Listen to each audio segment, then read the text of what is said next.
America ने Venezuela के खिलाफ एक बड़ा एक्शन किया, गिरफ्तार करके अमेरिका मुंतकिल किया। स्मगलिंग में दहशतगर्दों के एक ग्रुप के साथ रवाबत हैं उनके। अमेरिका अब इस पोजीशन में नहीं रहा कि वो यूरोप का और बरतानिया का दिफा कर सके। मैसेज है यूरोपियन कंट्रीज के लिए और बरतानिया के लिए। बिस्मिल्लाहिर्रहमानिर्रहीम, अस्सलाम वालेकुम, मैं हूँ रफ़ी शहजाद बूटा। व्यूअर्स, जैसा कि आप जानते हैं कि अमेरिका ने वेनेजुएला के ख़िलाफ़ एक बड़ा एक्शन किया और जिसके नतीजे में उन्होंने वहाँ की वेनेजुएला की प्रेसिडेंसी से उनके प्रेसिडेंट और उनकी अहलिया खतून अव्वल को जो है वो गिरफ़्तार कर लिया और गिरफ़्तार करके अमेरिका मुंतकिल किया। और ना सिर्फ मुंतकिल किया, वहाँ पर जो है वो उनके ख़िलाफ़ ट्रायल भी शुरू कर दिया है। वहाँ पे अदालत में उनके ख़िलाफ़ जो ट्रायल किया जा रहा है, उनके ऊपर चार्जेज ये बताए जा रहे हैं कि वो एक स्मगलिंग में और दूसरा जो है वो दहशतगर्दों के एक ग्रुप के साथ रवाबत हैं उनके, जो यूरोपीय ममालिक और अमेरिका में दहशतगर्दी में मुलव्वस हैं और मनसूबाबंदी कर रहे हैं फ्यूचर में दहशतगर्दी की। खैर, ये तो हमारे सामने चीज़ें आ चुकी हैं और पूरी दुनिया में इस हवाले से जो है वो एक तशवीश है और हैरानगी है और मजम्मत भी जारी है। तमाम ममालिक इसकी जो है वो मजम्मत कर चुके हैं। सवाल जो है वो ये पैदा होता है कि अमेरिका ने जो है वो ये इकदाम क्यों उठाया वेनेजुएला के ऊपर एक्शन करने का, किसके दबाव के तहत जो है ये हुआ। तो हम अपने व्यूज़ को ये बताते चलें कि अमेरिका के ऊपर अगर हम माजी का जायज़ा लें तो हमें पता चलता है कि अमेरिका के ऊपर एक अरसा दराज से जो है वो दबाव रहा है इस हवाले से कि बरतानिया और यूरोपियन ममालिक जो हैं वो इस हवाले से बड़ा वाज़े और खुलकर ये इजहार करने लगे हैं कि अमेरिका अब इस पोजीशन में नहीं रहा कि वो यूरोप का और बरतानिया के दिफा कर सके। इस हवाले से जो है वो बरतानिया के ऑफिशियल हकाम और यूरोपियन ममालिक जो हैं दीगर उनके भी ऑफिशियल हकाम जो हैं वो इस हवाले से बहुत जगहों पर बहुत सारी तकरीबात में और प्रेस कॉन्फ्रेंसेस में इस बात का बरमला इजहार कर चुके हैं कि अमेरिका अब इस पोजीशन में नहीं रहा, हमें अपने दिफा के लिए, अपने तहफ़्फ़ुज़ के लिए ख़ुद इक़दाम उठाने होंगे। अमेरिका इस पोजीशन में नहीं है कि वो यूरोप का और बरतानिया का दिफा कर सके।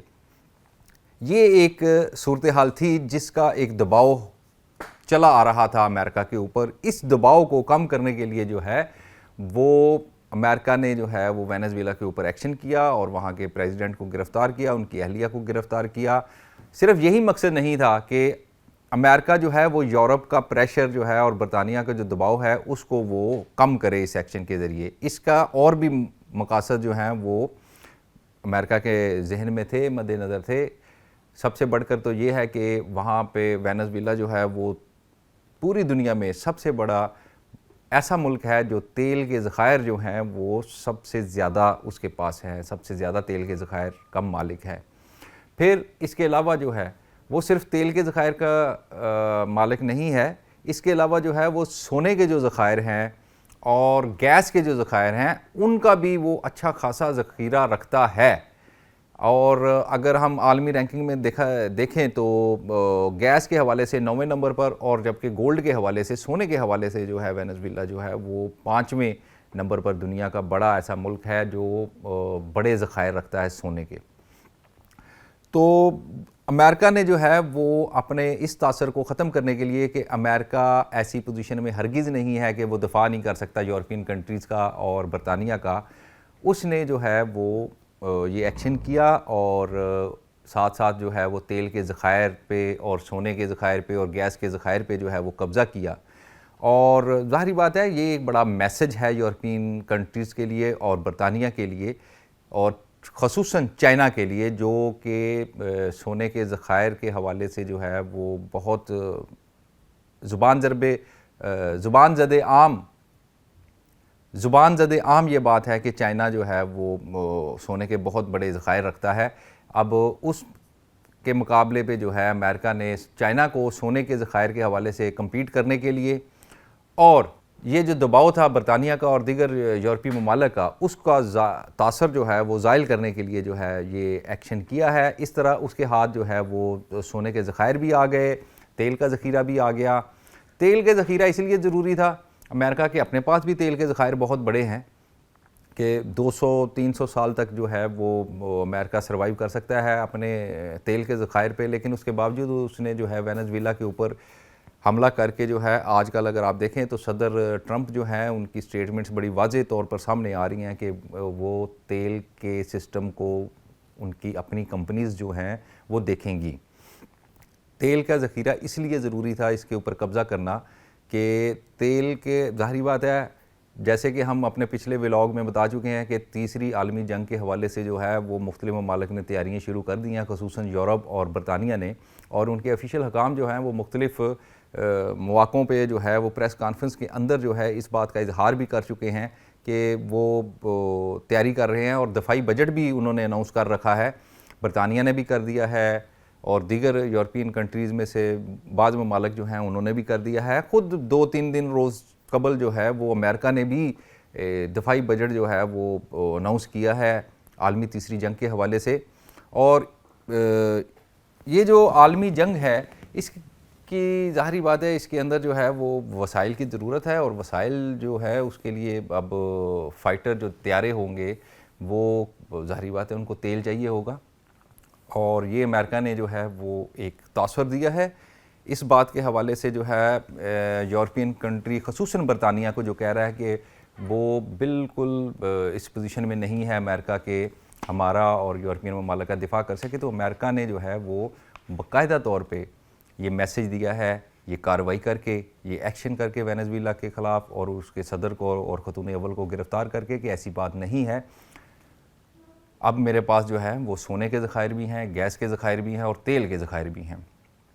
इसी बात को लेकर जो है वो यूरोप के जो ममालिक हैं और जो बरतानिया है उसके अंदर भी एक तशवीश है कि ये इतने बड़े ज़खायर जो है उस पर अमेरिका का अकेले का कब्ज़ा जो है वो बाइस तशवीश है।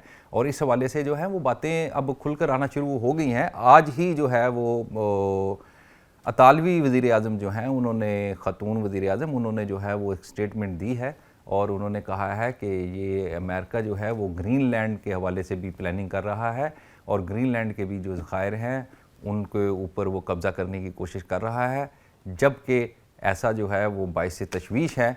और बजाय अमेरिका के वहाँ पे कार्रवाई अगर करनी है और ज़रूरी है तो फिर वो नेटो की कार्रवाई होनी चाहिए, ना कि सिर्फ जो है वो अमेरिका की कार्रवाई होनी चाहिए, क्योंकि उनके जहन में अब ये बात बड़ी वाज़े आ चुकी हुई है, बड़ा खुलकर ये चीज़ आ चुकी है कि वेनेज़ुएला के ऊपर अमेरिका ने अकेले कार्रवाई की तो उसके जो ज़खायर हैं वो तेल के, सोने के और गैस के, उनके ऊपर ज़ाहिर बात है अब अमेरिका जो है वो अकेला जो है वो कब्ज़ा करके फ़िलहाल बैठा हुआ है। तो इस हवाले से तशवीश है दीगर यूरोपियन कंट्रीज़ को और बरतानिया को भी। अब देखना यह है कि बरतानिया और यूरोपियन कंट्रीज़ को अमेरिका वेनेज़ुएला के मामले पर और ग्रीनलैंड के मामले पर कैसे मुतमिन करता है। क्या वो शेयर करेगा इन वसाइल को, इन ज़खायर को जो तेल के, सोने के और गैस के हैं जो वेनेज़ुएला में कब्ज़ा कर चुका है। अब अमेरिका मुकम्मल कब्ज़ा समझें आप उसका, अभी उसको कोई रोक टोक नहीं है किसी ने भी इस हवाले से सिवाय मजम्मती बयान के कोई एक्शन, कोई कार्रवाई, कोई बड़ी बात नहीं की। रशिया भी मजम्मत करके खामोश बैठा हुआ है, चाइना भी खामोश बैठा हुआ है। सोने के ज़खायर पे कब्ज़ा इसलिए ज़रूरी था कि चाइना जो है वो पूरी दुनिया में जो है वो सोने के हवाले से एक ऐसी पोजीशन पे पहुंच चुका है कि सोने के ज़खायर जो हैं वो सबसे ज़्यादा चाइना के पास हैं। तो उसको कम्पीट करने के लिए, उसके मुकाबले के लिए जो है वो अमेरिका ने भी अब जो है वो सोने के ज़खायर पे कब्ज़ा कर लिया है। और अब देखना ये है कि ये जो ज़खायर हैं इस हवाले से दीगर यूरोपियन कंट्रीज़ जो हैं और बरतानिया जो हैं उनको उनका शेयर मिलता है। अगर तो अमेरिका शेयर देता है तो फिर ये इत्तेहाद जो है वो कायम रहेगा। अगर अमेरिका अकेला ही इन तमाम वसाइल के ऊपर कब्ज़ा करने की सोच रहा है और प्लानिंग कर रहा है तो ये इत्तेहाद मुश्किल है। फिर ये इत्तेहाद जो है वो तोड़ नहीं चढ़ता दिखाई देता, फिर अमेरिका जो है वो तन्हा दिखाई देगा पूरी दुनिया में, पूरे आलम में। और अब जो है वो लेकिन इस जो वेनेज़ुएला के ऊपर जो एक्शन लिया है अमेरिका ने, इस एक्शन के नतीजे में जो है वो ऐसी बात नहीं है कि दीगर जो ताकतें हैं दुनिया में जैसे रशिया है, रूस और चाइना जो है वो बिल्कुल खामोश बैठे हुए हैं। उन्होंने भी खामोशी के साथ जो है वो सफारती सरगर्मियाँ जो हैं वो बहुत तेज़ कर दी हैं। इसी सिलसिले में जो है वो सदर पुतिन राब्ते भी कर रहे हैं और मुलाकातें भी कर रहे हैं। दूसरी तरफ चाइना जो है वो भी इस हवाले से सरगर्म हो चुका है। उसका प्रेसिडेंट, वज़ीर आज़म और दीगर जो ऑफिशियल अकाम है वो भी वफूद की सूरत में जो है वो बहुत सारे मुल्कों के विज़िट कर रहे हैं, दौरे कर रहे हैं। अभी हालिया जो है वो एक चाइना के वफ़द ने जो है वो इसराइल का भी दौरा किया, इसराइल के आला हुकाम से मुलाकातें की, फ़लस्तीन में भी वो गए, फ़लस्तीन के आला हुकाम से भी मुलाकातें की। बज़ाहिर तो यही ख़बरें आ रही हैं कि उन्होंने फ़लस्तीन के जो है वो आज़ादाना ख़ुद मुख्तारी के हवाले से जो है वो हल के लिए, फ़लस्तीन की ख़ुद मुख्तारी के लिए और उसके हल के लिए कोई हिकमत अमली जो है वो तरतीब देनी है। लेकिन असल बात यह है कि वो इसराइल के साथ भी इस हवाले से जो है वो मुज़ाकरात कर रहे हैं और मामला चल रहे हैं, मुलाकातें जारी हैं। सफारतकारी में बहुत तेज़ सरगर्मी देखने में आ रही हैं चाइना की तरफ से और रशिया की तरफ से। ये तो डेफिनेटली होना ही है, क्योंकि जंग जो है वो पहली जो आलमी जंग है, दूसरी आलमी जंग है, आप लोग ख़ुद जायज़ा लिया होगा, आप लोग जानते होंगे कि वो किन किन ममालिक के दरमियान हुई थी। और मेन पीछे जो है वो, वैसे देखा जाए तो अगर तारीख़ का जायज़ा लिया जाए तो बरतानिया और जो रशिया है इसकी तारीख़ है 5000 साल से इनकी आपस में जो है वो जंग चली आ रही है, लड़ाई चली आ रही है। और यही दो कंट्रीज़ जो हैं वो मुख्तलिफ़ ममालिक को साथ मिलाकर एक ब्लॉक बनाते हैं और वो ब्लॉक एक दूसरे के साथ खड़े होते हैं, कभी वो एक दूसरे के ख़िलाफ़ होते हैं, कभी एक दूसरे के साथ खड़े होते हैं। तो ये है आलमी सतह पे मौजूदा सूरत हाल। सिर्फ इतना ही नहीं, अब यूरोपीय जो कंट्रीज़ हैं उनके लिए भी एक इम्तहान का वक्त जो है वो शुरू है। आप समझें कि अब उनके लिए मुश्किल है कि अब वो बरतानिया जो उनको ये यकीन दिला रहा है कि अमेरिका इस पोजीशन में नहीं है कि आप लोगों का दिफा कर सके, उसके साथ जाएं, या वो अमेरिका के साथ जाएं कि जो अपने से भी ज़्यादा तेल के और सोने के और गैस के ज़खायर पे जो है वो कब्ज़ा कर चुका है। अब उनके लिए जो यूरोपियन कंट्रीज़ हैं उनके लिए ये एक इम्तहान का वक्त है कि वो किसका साथ देंगे, बरतानिया का साथ देंगे या आगे फ्यूचर में वो जो है मुस्तकबिल में वो अमेरिका का साथ देंगे। इसके साथ अगर हम देखें तो ये इसमें कोई शक नहीं, ये बिलाशुबा जो है वो बैनुल-अक़वामी अदारों की कमज़ोरी और जंग की जो वापसी है, ये बाइस तशवीशनाक है और इंतहाई तशवीशनाक है बल्कि, क्योंकि जंग से किसी का फ़ायदा नहीं होगा, नुकसान होगा। कोई भी मुल्क ऐसा नहीं, अगर तीसरी आलमी जंग खुदा न खास्ता खाकम बदहन, अगर तीसरी आलमी जंग शुरू होती है तो कोई मुल्क ऐसा नहीं होगा जिसके लोग मरेंगे नहीं। हर कंट्री के लोग जो हैं वो मरेंगे और उनमें कोई सरबराह होगा फैमिली का, किसी का बेटा होगा, किसी की बेटी होगी, किसी की बीवी होगी, किसी की माँ होगी, किसी का बाप होगा। तो तबाही ही तबाही है। और फिर आज के दौर में आलमी जंग अगर होती है और आज के दौर में जो जंग होती है वो फिर आगे आपको पता है कि कौन कौन से कंट्री क्या क्या हथियार रखते हैं। और उसमें जो है वो एटम बम जो है वो एक बड़ा अहम हथियार है। और नागासाकी, हिरोशिमा का अंजाम जो है वो आज तक लोग भूले नहीं हैं कि आज तक वहाँ पे लोग जो हैं वो लूले और लंगड़े पैदा होते हैं। इतने असरात हैं एटम बम के। तो अल्लाह ताला हम सबको ईमान में रखे और जो हमारे तमाम ममालिक के हुक्मरान हैं इनको भी अल्लाह ताला की ज़ात जो है वो हदायत अता फरमाए और इनकी जाहलियत से जान छुड़ाए, और ये बहुत ज़रूरी है। बहरहाल अगले व्लॉग में होगी फिर मुलाकात। मुझे दीजिए इजाज़त। अल्लाह हाफ़िज़।